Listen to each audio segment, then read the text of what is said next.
He tells me to stop. Russ Feingold here.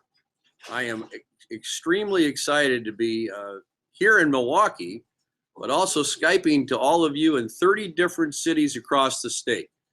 And if the crowds in those places are anything like they are here in Milwaukee, we're going to win, and we're going to win big, everybody.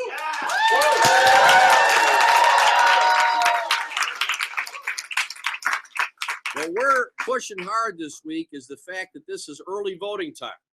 There are already people in the crowd here who said they went out and voted for us today. So don't forget, you can vote this week and next week on early voting for the primary, which is August 9th. And that means people get in the habit of doing that for the big election on November 8th. We have to fight against these people that limited early voting and required voter IDs. They're trying to stop people from voting. That's what the Republicans are about. Democrats believe more people should vote, and that's a real democracy. So that is exactly what I would ask you to do. And I hope you've enjoyed the tale of two conventions. I'll tell you, the difference couldn't be more amazing. I am so proud of the Democrats in Philadelphia. And that Bernie Sanders, he ran a tough race. He did very well here in Wisconsin.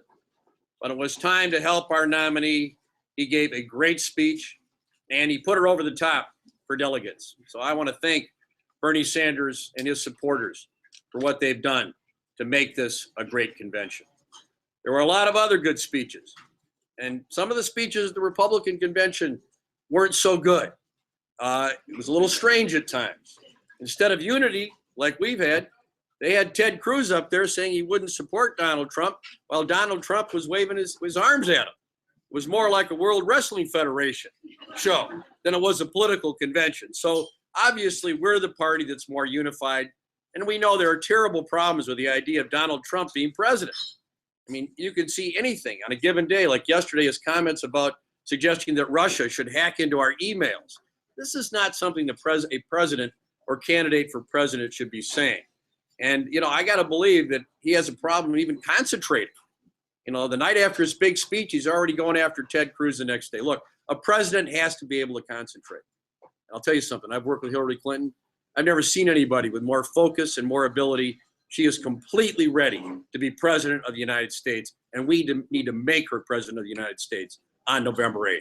That's what we're all about. But remember, maybe the most important speech, maybe the one that we'll most remember other than the nominee's speech tonight, was that wonderful speech given by Michelle Obama. That was a historic speech. But she said something very important. She said, don't just rely on the fact that Donald Trump says a lot of things that you can laugh at. Don't just rely on the latest Facebook laugh about what he said or the latest tweet. That's just talking to each other about how bad Donald Trump isn't going to win the election. As Michelle said, it's about working.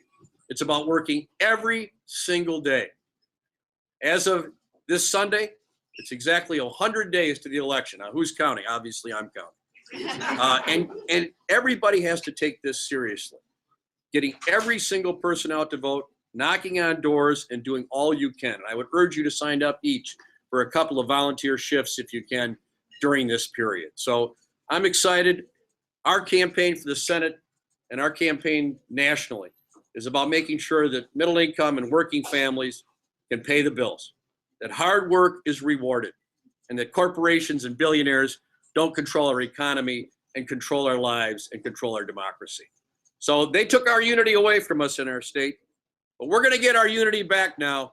Thank you for all your tremendous efforts, and have a good time.